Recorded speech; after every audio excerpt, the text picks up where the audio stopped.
आरक्षण हकरूपी समिति के कई कार्यकर्ता आज़ाद मैदान में अपने मांगों को लेकर धरना आंदोलन कर रहे हैं। सहारा अधिकार से बात करते हुए हरिभाई राठौड़ जी ने कहा कि उनके मांगे सरकार ने अब तक मंजूर नहीं की।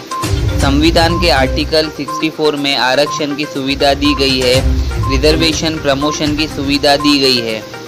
जब सारे स्टेट्स में रिजर्वेशन प्रमोशन हो रहा है तो हमारे स्टेट में रिजर्वेशन और प्रमोशन को क्यों रोक कर रखा गया है, ये मेरा सरकार से सवाल है।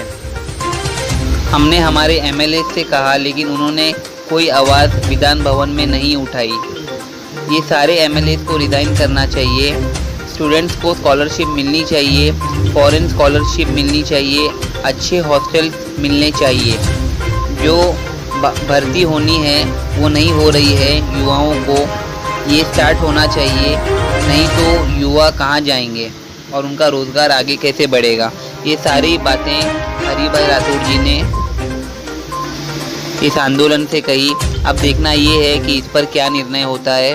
देश और दुनिया की तमाम खबरों के लिए देखते रहिए सहारा अधिकार। सहारा अधिकार न्यूज़ चैनल इस समय मुंबई आज़ाद मैदान में है, जहां पर हमारे साथ हरिभाई राठौड़ जी उपस्थित हैं। आरक्षण हक समिति के काफ़ी सारे कार्यकर्ताओं के साथ उपवेशन कर रहे हैं और सरकार से निवेदन कर रहे हैं। उनकी क्या मांगे हैं, उनकी क्या डिमांड है, हम उनसे जानने की कोशिश करेंगे। सर, आज आप जो आंदोलन कर रहे हैं, आपकी सरकार से क्या मांगे, आप किस चीज़ की मांगे? देखो, अपने देश में एक संविधान है। संविधान में जो आर्टिकल 64 है उसमें आरक्षण की सुविधा दी गई, उसमें रिजर्वेशन प्रमोशन की भी सुविधा दी गई। और पूरे देश में अदर स्टेट में रिजर्वेशन एंड प्रमोशन चालू है, फिर हमारे स्टेट में रिजर्वेशन प्रमोशन क्यों नहीं चालू, ये मेरा सवाल है। ये जानबूझकर यहाँ के जो डिप्टी सीएम है, इन्होंने मराठों को आरक्षण नहीं दे सके, इसलिए इनका आरक्षण बंद करना चाहिए। इसलिए हमारा आरक्षण उन्होंने 7 मई 2021 को बंद किया है। अब हम मांग कर रहे हैं उन हमारे जो नुमाइंदे हैं, बैकवर्ड कम्युनिटी के जो एमएलए हैं, वो वहाँ आवाज़ भी नहीं उठा रही है। ये जो अधिवेशन चल रहा है, क्या उपयोग उस अधिवेशन का, जब हमारे जो एमएलए हैं हमारी बात नहीं कर रहे हैं। हमारे जो सवाल है, हमारे जो समस्या है वो नहीं उठा रहे, तो हम मांग करते हैं कि इन एमएलए ने रिजाइन करना चाहिए।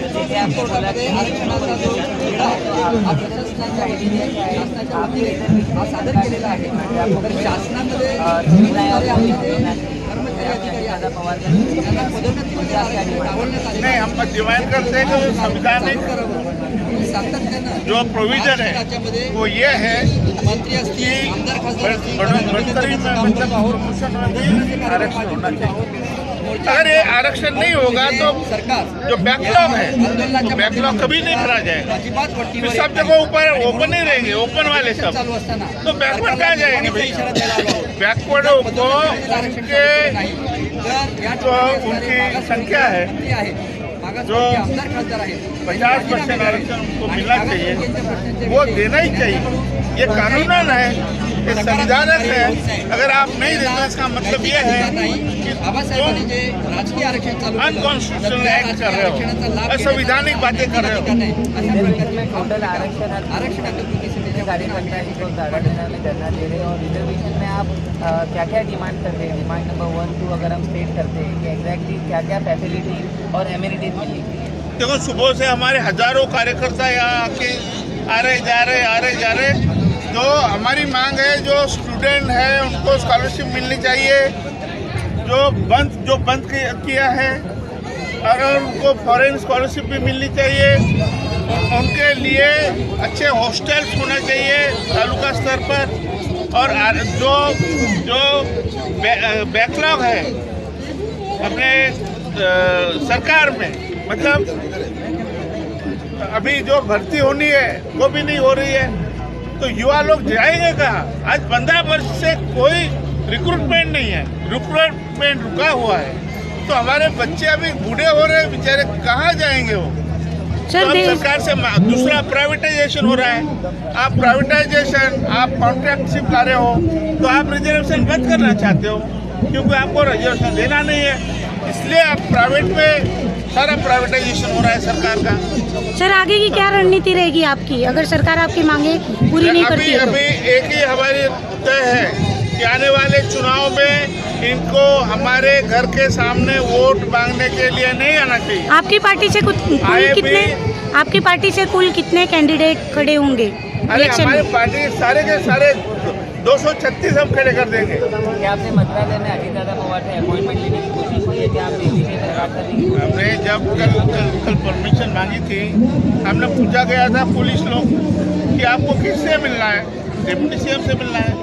अभी कहाँ सोए पुलिस लोग, कहाँ सरकार सोई है, कोई आता नहीं है, बुलाता नहीं है, तो हम क्या करेंगे? सर आपने समाज के माध्यम से सरकार से आह्वान करना चाहते हैं कि हमारी जो कृषि समिति है उसे बुलाया जाए, उससे चर्चा की जाए। 8 दिन के भीतर अगर ये नहीं हुआ तो हमने तय कर लिया है कि सरकार को हम जगह दिखाएंगे। सरकार हम मुंबई महानगर पालिका में भी नहीं आने देंगे। सर मेरा आखिरी सवाल है, आप समाज के इतने काफ़ी अच्छे काम किए हो और आपका ये धरना एक बार नहीं कितनी बार हो चुका है और सरकार का आपको अनदेखा करे, इसके बारे में क्या कहना चाहोगे? सरकार का अनदेखा करने का कारण क्या है, आपको क्या लगता है? नहीं, सरकार क्या है, विरोधी है। सरकार क्या, हम आरक्षणवादी है और वो आरक्षण विरोधी है, इतना ही फर्क है। वो फुले शाहू अम्बेडकर का नाम लेना और वोट बटोरना, बस यही उनका काम है। बाकी फुले शाहू अम्बेडकर केवल बोलने के लिए है, लेकिन उनका काम वो करते हैं। धन्यवाद सर। और इसलिए हम वोट के माध्यम से इनको सबक सिखाएंगे। धन्यवाद सर।